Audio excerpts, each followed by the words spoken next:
With the adoption of ASC 842, most lessee leases are on balance sheet, regardless of lease classification. Lease classification is still important though, because it has a direct impact on the subsequent measurement of a lease, and for lessors also still does impact balance sheet treatment. So how do we determine lease classification? Well, first, both lessees and lessors will make this assessment at lease commencement. Lessees will classify a lease as a finance type lease if any one of the 5 criteria are met from paragraph 842-10-25-2. If none of those criteria are met, the lessee would classify the lease as an operating lease.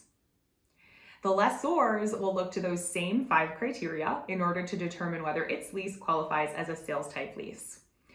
If none of those criteria are met, its next step is to determine whether the lease qualifies as a direct financing type lease. And a lease will meet that definition if there is a third-party residual value guarantee and the lessor is actually reasonably certain that they would collect that residual value guarantee.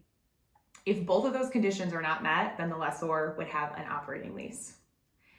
Now, conceptually, a sales type lease for lessors and a finance type lease for lessees transfer control of the underlying asset from lessor to lessee. Although it's not a sale, it's more economically similar to a sale. On the other hand, an operating lease does not transfer control of the underlying asset. Now, keep in mind, once you make this assessment, you won't revisit lease classification unless and until your lease is modified and that modification is not accounted for as a separate contract.